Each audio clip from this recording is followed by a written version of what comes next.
So gender equality and forestry are considered to be, they're re-emerging on the global development agenda, and they're considered to be very important for achieving economic and environmental sustainability. And the links between economic and environmental issues sort of were made on the global agenda in the 1980s and got consolidated by 1992 at the UNCTAD in Rio. And the argument, one of the arguments that's being made, both about gender and forestry, is that both achieving gender equality and conserving forests are important for achieving sustainable development. So considering the links between these two, considering how gender is connected to forestry, that kind of imperative is coming within this context of addressing economic and ecological sustainability. Very briefly, the way gender is operationalized within forestry research, within environmental research, is gender is equated with men and women, relations between men and women, and gender is considered sort of synonymous with women. So I'm not saying that this is how it's defined. I'm saying this is how it's operationalized. If you want to do research on gender, this is how you proceed, or this is how work is done. You draw on disaggregated data, on qualitative data, and follow and see what kind of role women and men play vis-a-vis forest management, how they draw, what are their roles to vis-a-vis managing the forest for fuel, food, and other livelihood needs. This kind of research has been going on for a long time. Very broadly speaking, what it finds is that women play very, very active roles in forest management or draw on forest and natural resources for fuel, forests, and fodder. That women and men have very differential access to natural resources, including to forests. And third, that this differential access and the inequities of access have impacts not just on gender inequities, but also in having positive outcomes for environment and in economic sustainability goals. So this is what's found. This is sort of the data. The interpretations of the data broadly take these kind of roles, that to address this kind of inequity, we need to educate, empower, and incorporate women within existing environmental and conservation projects. And second, that this kind of,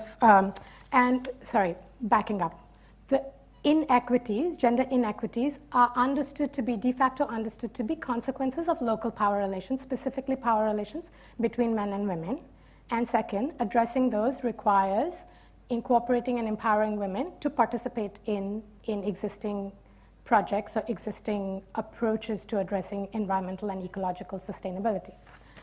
What I want to argue today, the title of my talk, which says that women are to gender what trees are to forests, what I want to argue is that they're necessary but not sufficient to understand issues of gender and power relations. And this is for a variety of different reasons. I'm just going to, like the previous ones, just sort of point out to a few things. Explanations of inequities don't draw into consideration other kinds of power relations that may play a role in gender inequities. Gender inequities or inequities between men and women are not necessarily the consequences of inequities between men and women. They may be reflections of other kinds of inequities or channeled through those inequities. So one of the points that I want to make is addressing gender as women or relations between men and women does not give you an adequate explanations of power relations. Second, how are these relations changing? They've been changing over time, not just through the consequences of empowerment and incorporation measures, but they've been changing over a long period of time. And what are the results of those changes? The assumption is that incorporating and empowering women into existing projects is going to lead to positive outcomes. But that has not always proved to be the case. In fact, empirical evidence shows that the results are incredibly contradictory. The same kind of processes could actually have negative impacts on women, right? While also having positive impacts. So this whole dichotomy, this binary of men, women, external, internal, is not sufficient to pay attention to what's going on. So what I want to argue is that, and finally, again, this empirical evidence and the conceptual frameworks on gender that have been developed over the past 40 years draw attention to the issue of heterogeneity. you can't generalize about gender roles, about relations between men and women. They vary across space and time. So what do you do with this heterogeneity? What is this heterogeneity telling you? It's telling you a variety of different things.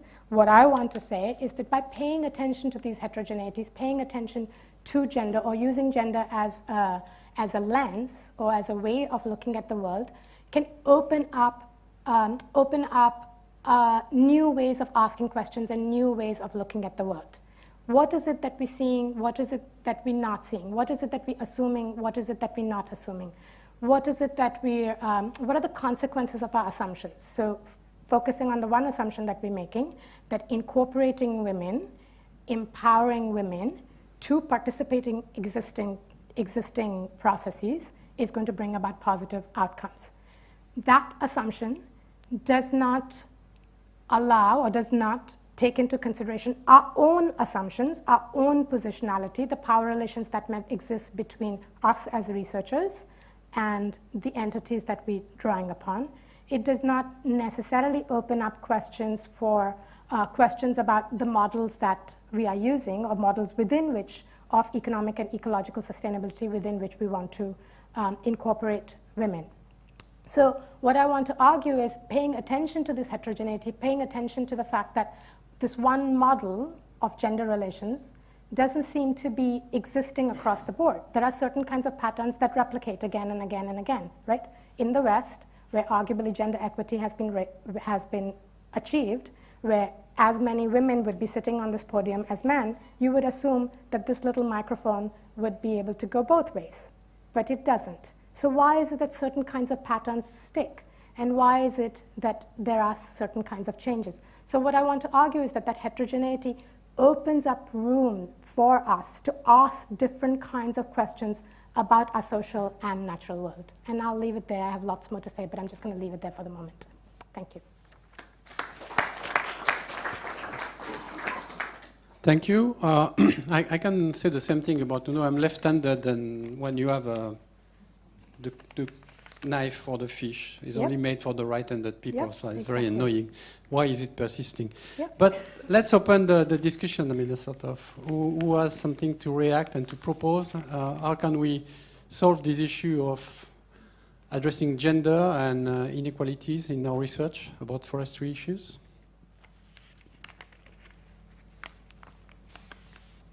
Seems that you have convinced everybody. I was going to say I've stunned them with my eloquence. If I may take the first question. Thank you very much for the very thought-provoking presentation, Kiran. Just a question. So you mentioned that in explanations of inequity is not always, or is not just located between relations between men and women, that sometimes they're reflections of or channeled through other inequalities. Could you perhaps elaborate on that a little bit, please? Thank you. Thank you so much, Bimbika. Actually, it's almost like a planted question because I didn't mention that part. So, when you think about a man or a woman or any social identity, we're not just men or women. We belong to a particular location, a particular class. We're embedded in complexity of relations. And gender, or our gendered identity, is, I don't want to say it's a sum, but it certainly is a reflection of all of those. So when we're thinking about unequal relations, just saying unequal relations between men and women doesn't work, right? I mean, Mrs. Gandhi and Mrs. Thatcher, and look at me, I'm calling them Mrs. Gandhi and Mrs. Thatcher, or Prime Minister Gandhi and Prime Minister Thatcher were women. Their relationships with their chaprasis or their shayaks was very different from their relationships with their men. So there's gender relations are relations or are reflections of power relations across many different axes of ethnicity, of race, of class, of sexual orientation, and not necessarily a conglomeration of those, right? I mean, I could be disempowered or lower in one kind of hierarchy, but higher in another kind of hierarchy. So how does that play out? And how does that reflect when one is trying to address a series of inequalities?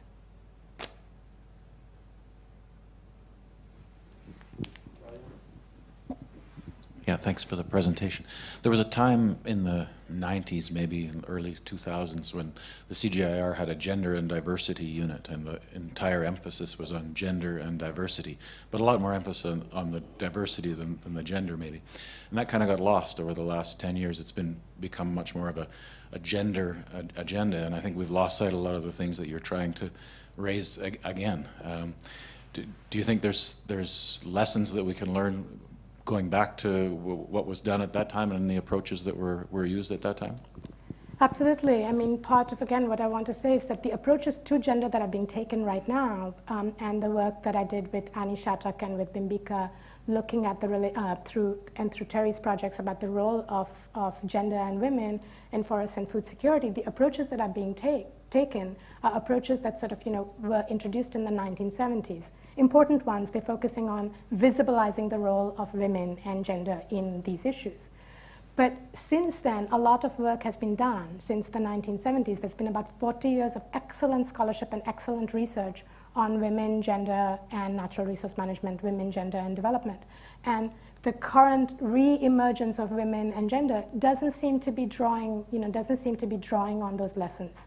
Similarly, I could say that kind of practices or kind of projects on environment and economic sustainability are also replicating the kind of approaches that were taken in the 1950s and 60s.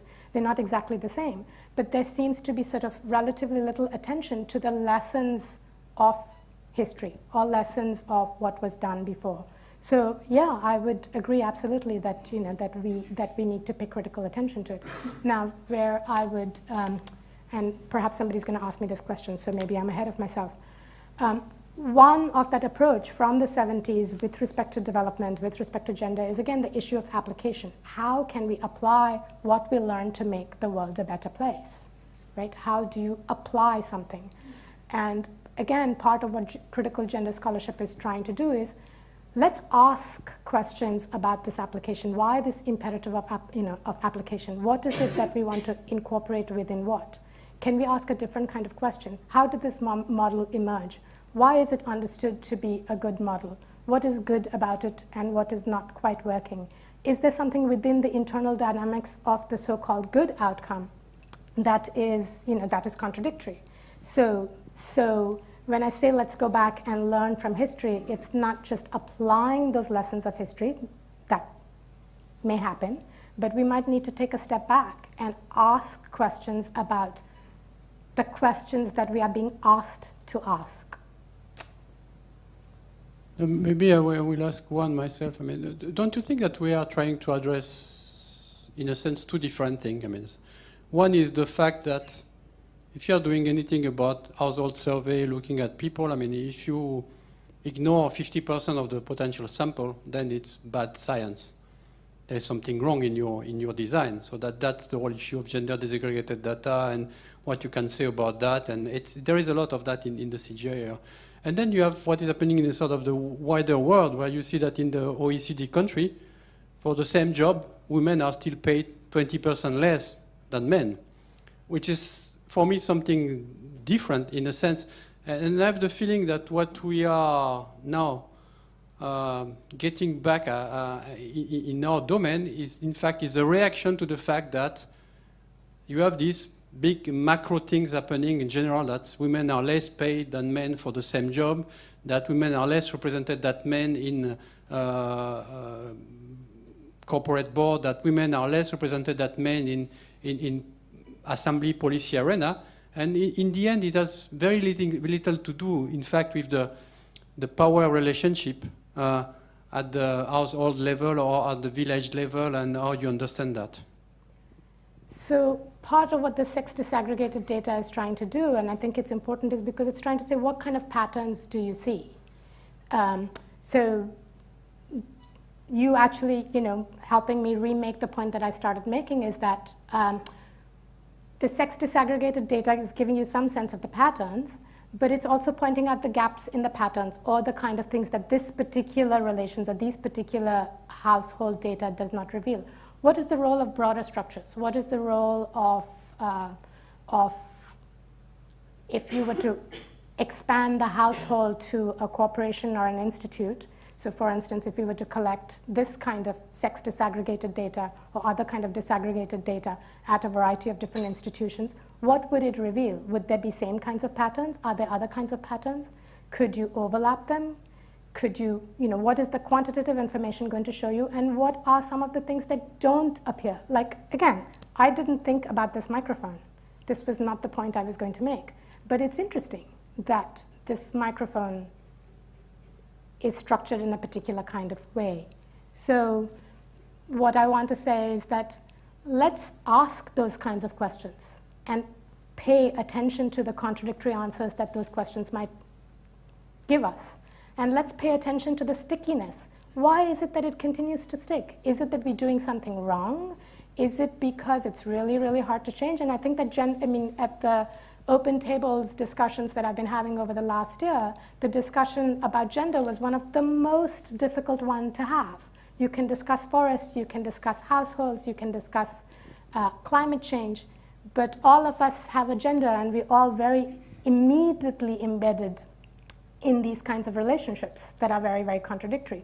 And so it requires us to kind of sort of step back and say, well, how is this playing out in terms of how I'm seeing the world? How is the way I'm seeing the world sort of not quite congruent with what I want to do with the world? From a very kind of more applied perspective,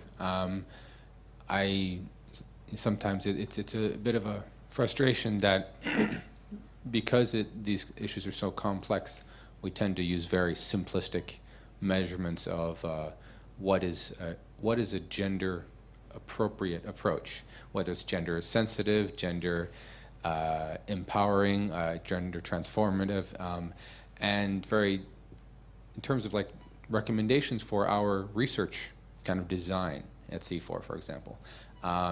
What recommendations would you have for example, improving and addressing this nuance to go beyond the checkbox measurement? Have you gender-proofed your research project? I mean, do you have gender disaggregated data? What recommendations would you have? Great question. I'm going to answer it in two very, very different kinds of ways.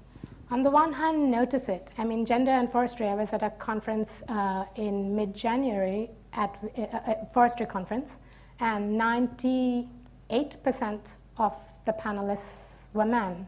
I was put on many, many panels, and I think part of it is because my name Kiran is both a woman's and a man's name. So just noticing it, and start by sort of, trying to bring more. I mean, there's plenty of women scientists, so bring those into the picture, one. Second, and this is perhaps not the answer you would expect vis-a-vis practical researchers, stop being afraid of asking very, very scary and controversial kinds of questions. Bringing up issues of gender is going to be difficult. It's going to invoke all kinds of, not so easy to answer questions. It's going to generate precisely the kind of questions that you're asking. And again, C4 is a great place in recognizing this and sort of having a gender team that's trying to address those particular kinds of issues. I think that, so let me go back to my sort of starting point, which is that we want to address issues of gender in the same way that we address a whole bunch of other things, that we want a methodological and technological solution or approach to address development and to address gender. And the focus on gender actually questions, brings into question that particular approach. What if the methodological or technical approach add, what in feminist scholarship is often called add women and stir? What if that approach doesn't work? Then we might need to sit and ask, different kinds of questions, and then be willing to have different kinds of discussions. So I would say it's like, let's very pragmatically, when you're designing these things, let's be willing to have those kinds of discussions, not get bogged down and mired down by them, but say, okay, in our research, here are some of the things that we might be able to get, others that we're not going to be able to get. So then, when we're coming up with recommendations, and we're forced to generalize, and this again is coming up again and again and again in the work that Annie and I are trying to do with respect to forest food security, and gender, and with respect to some of the work that Huria and folks are trying to do with respect to climate change adaptation. There's a hunch that women and gender play a key role in climate change adaptation in food security. But the data reveals all kinds of very, very mixed things. So then what do we do with this kind of messy data? The answer, and if we are forced or not forced, well, forced by our own personal politics and funding exigencies to say, no, women are really, really, really important and we have to generalize. In our research papers, we might somehow sort of might want to say, well, it's not bearing out. There's something that seems to be missing. And what might be missing is they're not important. Maybe they need to just go back home. I sincerely believe that that is not the case. I think that there's something wrong with the way we're looking at things and the kind of discussions that we're having. Not wrong. I don't want to say wrong. I don't actually believe in the right and wrong models. That there's a series of, it's the structural imperative that makes us again and again and again ask certain kinds of questions and fall into certain kinds of approaches. And I'm saying this as a biologist who became a social scientist. I noticed gender relations when I was a biologist in the 1980s. And it was like, this is too confusing, it does not belong in my framework. I put it out. So what happens if that which doesn't belong is put into the framework? And Brian was talking about this vis-a-vis at the annual meeting vis-a-vis, I don't think it was your language, but about knowledge production, what's considered knowledge. And what I thought about was science and technology studies. There's lots of work that's being done in science and technology studies that pays attention to what is considered science, what are the approaches that you take to science. So pragmatically, when we're talking about gender, is it going to change the way we do science?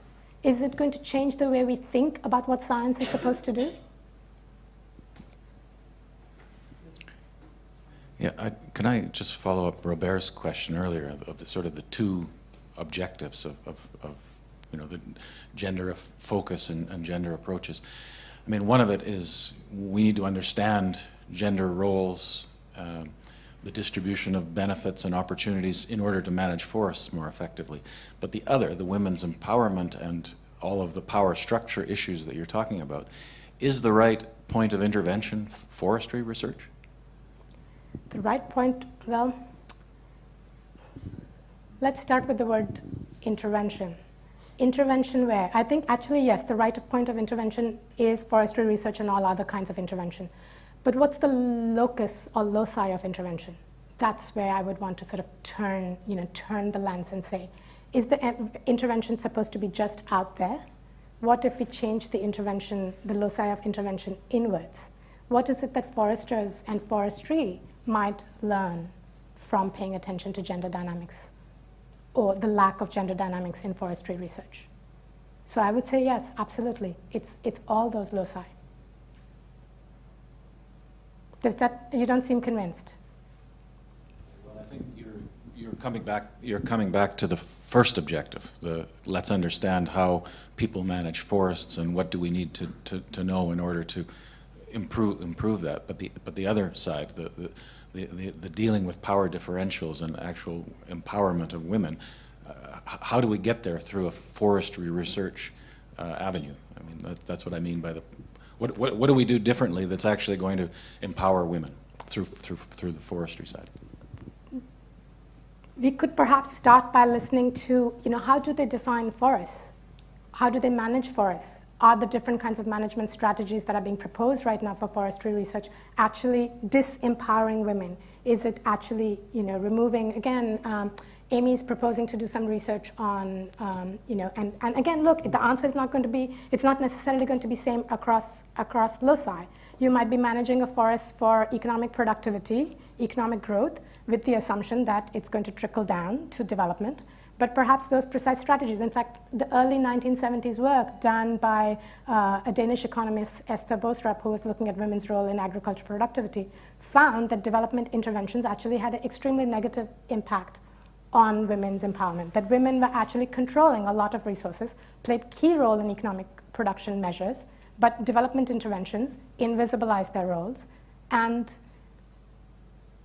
made them more disempowered. So is forestry research? Yeah, I would say that and many others would be, that would be a role. That would be a loci of intervention. But again, I'm also insisting that we turn back, and that would require us to see. We're making the assumption that our intervention is for good. But what if we were to ask a question about our intervention and role? There's a degree of hubris to our research. To some extent, there has to be. But if we shift that, it's a very uncomfortable kind of feeling, but one that I think is absolutely imperative to ask. Yes, sir, on the last one. I think we also should be more honest about the extent to which the vision of gender equity is shared with our stakeholders and our vision of what that means. There are plenty of countries where we work where people, gender identities and norms with regard to what they regard as appropriate. And our partners who we work with, they do not necessarily share our opinions about exactly what the role should be, even as in the research process, and in terms of research ethics. I mean, these are. We can't assume that that this discussion, which is much more focused on a scientific, academic discourse, and maybe at a very high policy level, that trickles down to even our boundary partners in each country. Thank you. Actually, this is again, I love it. I think it's almost as if all my questions have been planted. What I was going to say, one of the points that I want to make is that when we're addressing those issues of economic and environmental sustainability and gender equities, again, there is a tendency to not engage with or to think of those as being disconnected from local kinds of struggles or other kinds of struggles. And those are, what are the kinds of struggles that are going on in those places for human welfare, for recognition of different kinds of cultural practices, for democratic rights and struggles. So they may be different, but again, in all loci, no set of relations or no social dynamics are static. They change over time, and there are struggles for those changes. So how are our interventions or our approaches congruent with or not congruent with the kind of struggles that are going on the ground? So, our notions of gender equity, whatever those are, and again, I don't think that our notions of gender equity are by any means going to be uniform, but how do they play out at the site of intervention, if you will? So, yeah, absolutely. Thank you, Kiran. Thank you, everybody. That's the end of our Science at 10. I'm sure that's not the last one about gender. I hope that we will have some more challenging one or so in trying to understand how we do this work, because it's important, and what are the questions we ask. So thanks again. Big clap to everybody, and see you for the next Science at 10.